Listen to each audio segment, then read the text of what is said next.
Paul, let's start as we always do. Thoughts on the 90 overall? Yeah, a wee bit disappointed to be 2-0 up and not see the game out. I felt we started the first half absolutely fantastic, knocked the ball about. I thought we were well on top the first sort of 45 minutes and deservedly went in 1-0 at half time.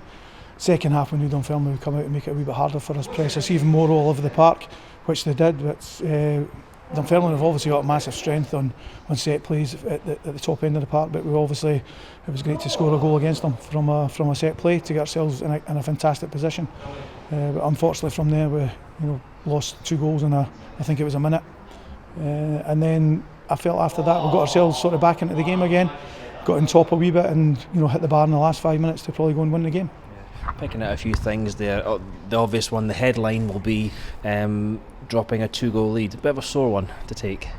It is a sore one to take, but I think Dunfermline's been back in this championship, I don't know, 5 or 6 years with the new boys back in the championship, and I think we've shown in the first 6 league games how well the guys are doing. So we said away at the start of the pre-season we wouldn't get too high when we win games, we wouldn't get too low when we lost the game, and as I say, it does feel like a loss today to be 2-0 up, but we'll come back in Monday, regroup and get ready for the Ayr United game on Friday night.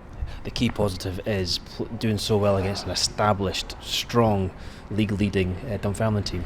Yeah, well, Dunfermline were able to go and spend money on a couple of players this year. There's not many teams in the championship that can go and buy a couple of players.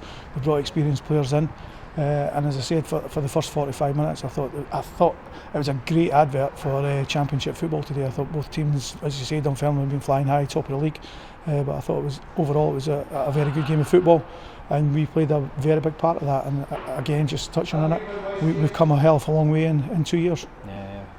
Your view of the goals, Manny did well to rise and get the header in and then stick the rebound away. Yeah, I felt like he should have scored with the header, the first header. It was a fantastic ball in from Dan.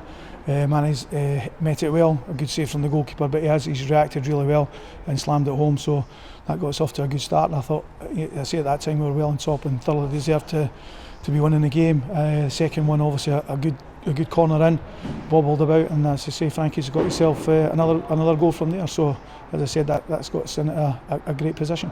Overall, a great performance by Franky. I thought, a lot of the headlines, people talk about Ewan Murray, former player here, scoring lots of goals, but Franky, doing well with 3 goals, considering he's missed a lot of games through injury. Yeah, I think Franky's shown his qualities. Obviously we missed him, got a wee injury there pre-season, or a couple of injuries at pre-season, so we didn't have him in. He came back in at Queen of the South in Dundee, playing at full back, showed his quality playing at full back, and sort of in his more natural position in at right centre back there, and I think the games he's played, he's been outstanding. And finally, next game, a bit of a road trip down to Ayr Friday night, as you said. Another team that always provide a stern test for us. Yeah, Ayr United again have done really well since they got promoted. I think 3 years ago. They've done really well, finishing in the top 4 on most occasions there. So it'll be another real test for us. But I think the games we've played, the 6 games we've played, we don't have to fear anybody. And finally, John McGlynn was here and he watched from the director's box. Did he have a lot to say for himself, half time, full time? John's just the usual John. We speak about the team during the week. We pick the team. John's come and done the team talk today. Had a couple of phone calls down to the dugout, just getting opinions on things. Obviously substitutions from there, but I think a big lift for the guys to see them back in, and obviously the backroom guys as well. And I'm sure the supporters are delighted to see them back involved in and around Starks Park.